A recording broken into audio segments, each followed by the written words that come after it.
আজকে কারা করতে পারে এই কাণ্ডটা একটু ভালো গিয়ে বুঝতে পারছি। এইভাবে যে আপনারা হ্যাকার হচ্ছেন এটা নিয়ে কি বক্তব্য এটা নিয়ে বাংলার মানুষ জানে, আসানসোল দক্ষিণের মানুষ জানে।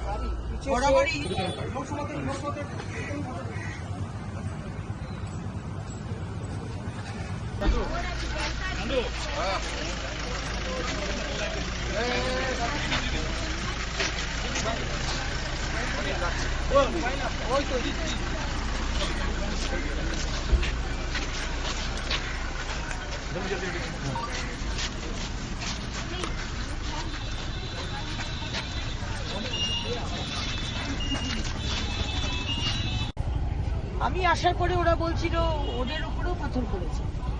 এখন বড় পাথর পড়েছে কিনা জানি না, কিন্তু বাবুদের গাড়িতেও পাথর, কেসের গাড়িতেও পাথর পড়েছে।